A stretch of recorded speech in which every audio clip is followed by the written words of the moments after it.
रायपुर से अपडेट ये है कि तीसरे चरण के मतदान के आंकड़े आ चुके हैं। मुख्य निर्वाचन पदाधिकारी ने अंतिम आंकड़े फाइनल फिगर्स जारी कर दिए हैं, जिसमें सरगुजा में सर्वाधिक 79.89% वोट पड़े हैं, तकरीबन 80%।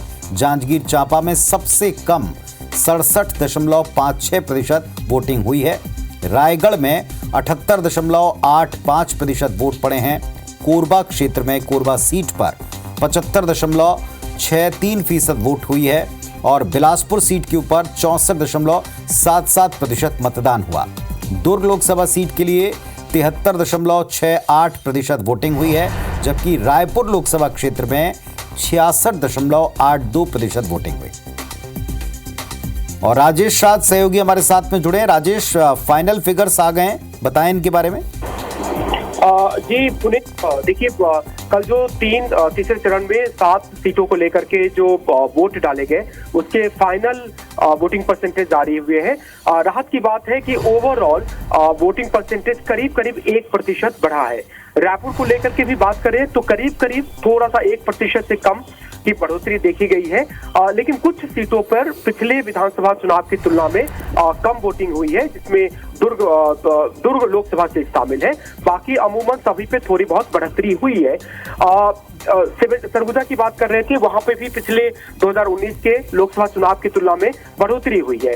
ओवरऑल जो उम्मीद थी निर्वाचन आयोग की कि कम से कम पिछली बार की तुलना में वोटिंग परसेंटेज बढ़ाया जाए, वो तो सफल रहा है। भले ही 1% के करीब है, लेकिन वो सफल भी दिखा है। और सबसे बड़ी बात कि पिछले जो लोकसभा चुनाव है उसकी तुलना में इस बार में लाखों वोटर नए जुड़े थे, और उसके बावजूद अगर वोटिंग परसेंटेज ऊपर जाता है, बढ़ता है, तो फिर एक राहत की बात है। कहीं ना कहीं प्रयास जो सफल होता है वो जरूर दिखता है निर्वाचन आयोग का। लेकिन शहरों में, शहरी आबादी में खास करके जो रायपुर जैसे शहर हो गए या दुर्ग है या बिलासपुर है, उसमें वोटिंग परसेंटेज का अपेक्षा 70% के करीब करीब माना जा रहा था, क्योंकि काफी चुनाव प्रसार किए गए थे। आयोग की तरफ से भी कोशिश की गई थी, राजनीतिक दल भी चाह रहे थे कि ज्यादा वोट हो, लेकिन उस अनुरूप ये वोटिंग नहीं हुई है। इसके क्या इम्पैक्ट पड़ते हैं?